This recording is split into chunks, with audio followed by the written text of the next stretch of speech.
أهلا بيكم في قناة يسوع مفرح القلوب. في الأول بنعتذر من حضراتكم جدا عن تأخيرنا الفترة اللي فاتت من تنزيل الفيديوهات والرسائل. بنوعدكم الفترة اللي جاية إن شاء الله بانتظام وباستمرار. رسالتنا النهاردة عن الراجل اللي مغرقنا في خيره، اللي فتح لنا بيته دايما قدامنا، واللي بيستجدع مع أي حد سواء في شغل أو في جواز أو في جيش. رسالتك النهاردة من الشهيد العظيم أبو سفين. ونحن نعلم إن كل الأشياء تعمل معا للخير للذين يحبون الله. الله ضابط كل الأمور حواليك. اطمن، قريب جدا هتقول أنا مش منسي، ربنا فرحني بأكتر من اللي حلمت بيه.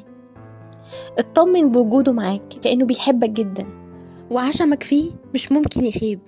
قريب جدا سيجمع الله كل البركات المتأخرة ويقدمها لك دفعة واحدة ليمنحك زمن الافتقاد والتعويض. هتتغير الحياة، وبكرة هتعرف ان مفاجآت ربنا كانت تستاهل انك تصبر وتستناها. ربنا حاسس بيك وبكل اللي جواك، هيستجيب، هيعوضك عن كل التعب اللي شفته في حياتك بفرحة عظيمة هيعبر بيها كل خوف وقلق جواك. وزي ما كان مع يوسف في عز ضيقته ومشاكله وفي آلامه وتعبه وما سابوش أبدا، هيكون معاك انت كمان في أي مشكلة تقابلك وفي كل ظروف حياتك. مش هيسيبك ولا لحظة، هينجح كل عمل تمتد إليه يديك، هيديك أحسن حاجة عنده. ثق في محبته وفي وعوده. اللي غلب الموت وقام هو الوحيد اللي قادر يرفع عنك التعب والألم والمشاكل والمرض وكل شيء صعب عندك. خليك دايما مطمن لأن ليك إله حي وما عندوش صعب ولا مستحيل. يسوع قدير وعظيم، قادر على تحويل كل نهاية مرة لبداية جديدة مليانة بالأفراح. اطمن، يسوع هيعوضك عن كل لحظة حزن وألم انت عشتها. قادر يخلق ليك حياة جديدة ويغير لك حالك. ما عندوش مستحيل ولا صعب، عنده للموت مخارج، عنده لكل مشكلة ألف حل وحل، ولكل مرض شفاء ودواء.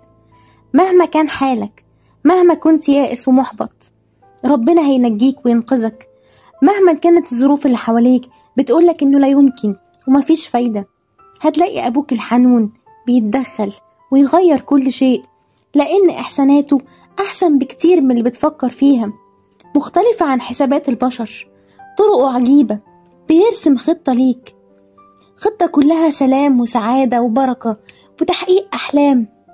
سلمه كل امورك، اوعى تخاف مهما حصل، لان ربنا معاك في كل اللي جاي. إلهك قادر إنه يسدد كل احتياجاتك حسب غناه في المجد، يفتح يداه ويشبع كل حي. أبوك السماوي سخي وكريم في عطاياه، يعطي الجميع بسخاء ولا يعاير، يعطي بركاته التي لا تعد ولا تحصى.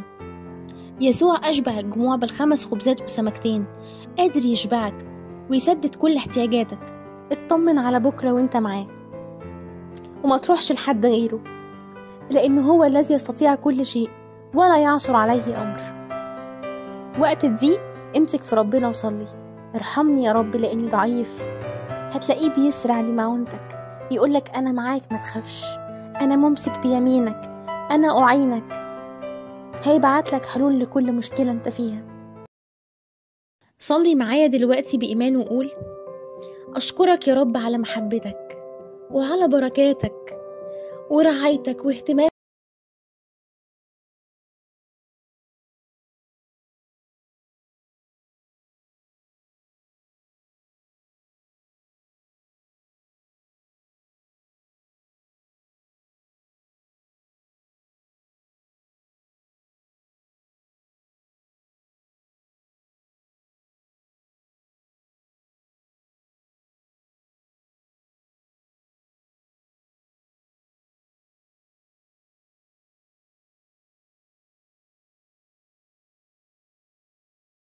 يا مصدر قوتنا وسر بهجتنا، آمين.